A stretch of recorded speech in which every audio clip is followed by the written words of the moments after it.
Alright, so this just happened. Look, so Meek Mill will no longer be attending a White House summit on prison reform, according to TMZ. Donald Trump is scheduled to deliver remarks at the summit, and Meek felt that appearing alongside the president could distract from his message of bringing positive change to the criminal justice system. Meek provided a statement to TMZ to explain his change of heart. "I was originally scheduled to be a part of a panel on prison reform at the White House to help shed light on the issues within the system. Unfortunately, the focus turned to the president and myself, which concerned me that it might take away from creating a positive result from today's discussions." TMZ also reports that the decision came after Jay-Z called his Roc Nation artists to discourage him from the visit. Meek also reportedly got calls from other quote-unquote high-profile African Americans who advised him against it. TMZ reports that Jay-Z called Meek Thursday night and made it clear that meeting with Trump would be problematic for his image and for the cause. Hi, this is Pastor Joe Green, head pastor of Antioch Assembly Church located in Harrisburg, Pennsylvania. Also the founder of the 2019 movement, and I want to share a couple of thoughts with you today. I was reading a TMZ report that rapper Meek Mill was invited to the White House to sit and talk with President Donald Trump. And President Trump is having a criminal justice reform open forum, if you will, or a kind of a think tank. And so he's inviting people to come in and talk about criminal justice reform. Earlier this year, he actually passed some acknowledgement that there's a need for criminal justice reform, and so it's just natural that he's working towards that. The press doesn't give him a lot of credit.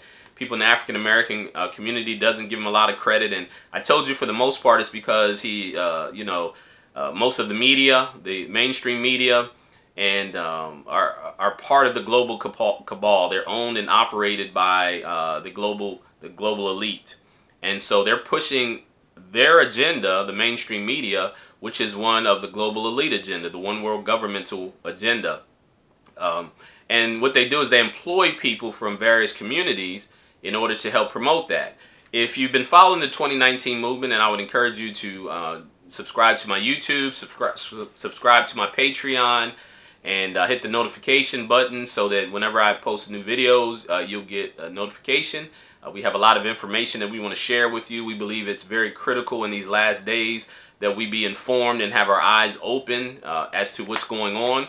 And so here's what happened. So Meek Mill, if you guys are familiar, he's a Philadelphia rapper, and he got locked up on a parole violation. He was on parole, I believe, for 10 years. And he got locked up, and and many people was crying foul. And based on the information that I read on the report, he was railroaded basically. So there was a judge there who didn't like him personally for a couple of reasons. They mentioned the one was that she wanted a friend of hers to be his manager. She wanted him to fire. Now this is all alleged. This is what the reports are that I read. So he had a manager. She wanted him to fire his manager and let her friend, a guy by the name of Charlie Mack, become his manager. And because he refused that, she also asked him to do various things, like to do a song with Boyz II Men, which is also a local Philly R&B group, very popular. And I really was a big Boyz II Men fan back in the days. A very popular R&B group. She wanted him to do a duet with them, and he told her, based on these reports, that he doesn't do that type of music, and so he refused to do that. And so from what it seems, she took that personally, and so she violated his parole for minor violations. One was he was riding a dirt bike in the middle of the street and he popped a wheelie, and the other one was pretty minor as well. So he ended up getting sentenced to 2 to 4 years for a parole violation, and many people cried foul. And the federal government now is investigating this judge and investigating the case. He got out, so he's currently out of jail. And so he was invited by President Donald Trump to come to the White House to talk about criminal justice reform. And he's an influential figure. He also, when you understand the fact that he is, he just got out of jail, so naturally he can give some insight as to his experience. But it's reported that Jay-Z, and this is what TMZ said, that Jay-Z, who was considered, I guess, one of his mentors or business partner or something like that, informed him not to go to the White House, and that it would be problematic for his image if he were to go to the White House. Now, why is this important for us to recognize and understand? If you've been following the 2019 movement in my YouTube channel, I talk about what's known as the Black Boule. The Black Boule is like the ruling class of the black culture. It stems back from the early part of the 20th century when the powers that be wanted to control the African American community, the so-called black man in America. So what they would do is they would identify certain talented people and influential people from the community. They would invite them into their secret societies. They call it the Boule, which was an offshoot of what's Yale Skull and Bones, another secret Masonic organization. So they would invite them to be a part of that. They would give them fame, fortune, and give them status, right? And let them sit at their table.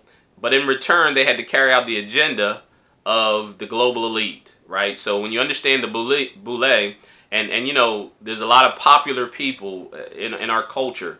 Many of them were Boule members or reported to be Boule members. You know, the Greek Black Letter Organization is a feeder system for the Boule. So they use that to help to identify people in their Boule, right? To bring into the Boule. And so when you say that, when you think about people like Oprah, when you think about people like Jay-Z and some of these athletes like LeBron James and people of that nature, these are people that would be considered Boule members because they are invited into the secret societies of the upper echelon. They get huge amounts of money, but they have to carry out the agenda of the ruling elite.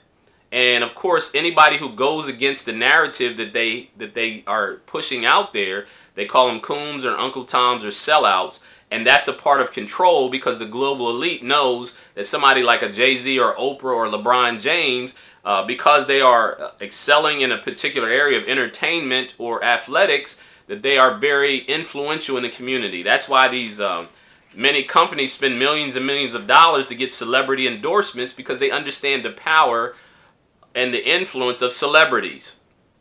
So, with that being said, when Kanye West came out and said that he liked Donald Trump and he really admired him, and they had to throw him under the bus and they start calling him Uncle Tom and how stupid he sounds and how crazy he sounds. That's the narrative that they have to push. This thing with Jay-Z and Meek Mill, you know, he's telling Meek Mill, you can't go to the White House because it'll be bad for your image, because these celebrities have to push the globalist agenda or else they'll get thrown under the bus. Now here's how crazy all this is, and so we have to have our eyes open. We got to be awake, especially us as black people who are become the low man on the totem pole, right, in our society, in our culture. We have to start to come out of this stupor that we're in, this cloud that we're in, because what happens is that, for instance, President Trump gets elected, right? So they have to use one of the isms in order to disqualify him from black people listening to him. So they say racism, they say sexist, they call him xenophobic, and all his other stuff that he says. They call him a white supremacist. They have to use these. All these things are unfounded, but they have to use these. These are the terminology that the globalists use through their puppets in order to get us to not to listen to the person. So President Trump gets elected president. He invites all these black leaders and congressmen and everything to come and sit and meet with him at the Trump Tower. Most of them reject him because they say he's racist and they don't want to talk to him. Many of them said, he's not my president, right? So they reject his invitation to come and sit down and talk with him. But then the ones who do go, they call them Uncle Toms or coons or sellouts. But see, you got to realize how transparent that strategy is, because if I think a person's a racist, or I think that they're not looking out for my best interest, and they invite me to come sit at the table, if I don't go sit at the table, then I'm a hypocrite, because I'm not trying to even hear their opinion or trying to change their opinion about things.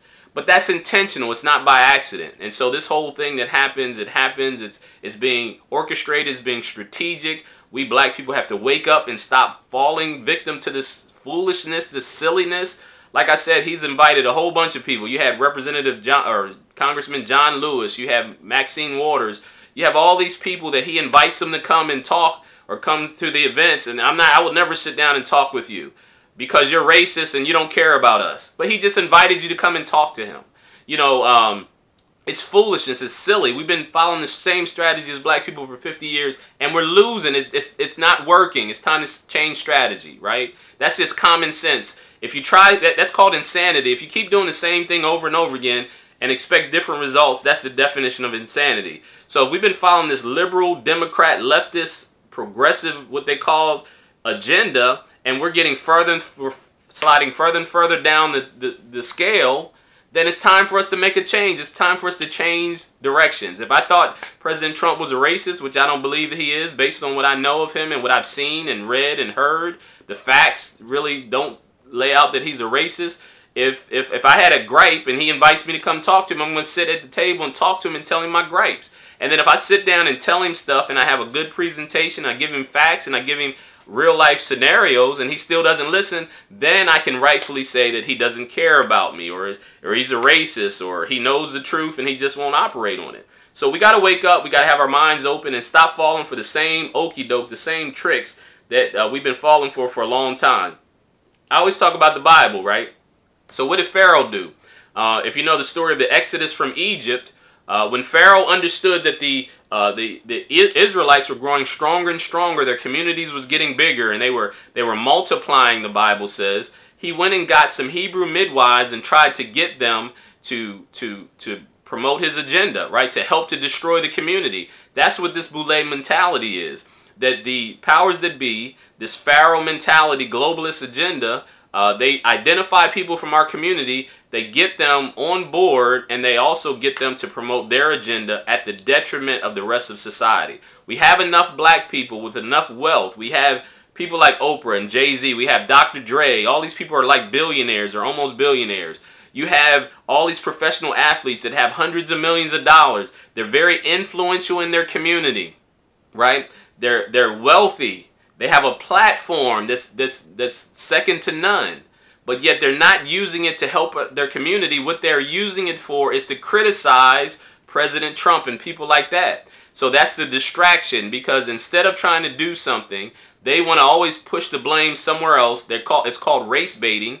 So instead of them saying, okay, what can we do to help our community? They want to say, this is the problem over there. They're the problem. It's classic rules for radical strategy. Saul Alinsky, President Obama, and Hillary Clinton were students of Saul Alinsky. It's the progressive left-wing strategy that what you do, first of all, is you always accuse the other side of something you're doing. You always defer, deflate, and distract, right, if you will. And so instead of getting to the real problem, we always want to push it somewhere else. He's the big bad boogie. I've heard people, oh, Trump is the problem. We're in big trouble, America. I mean, black America, because of Trump. That's a lie. What it is one of the deceptions of the enemy.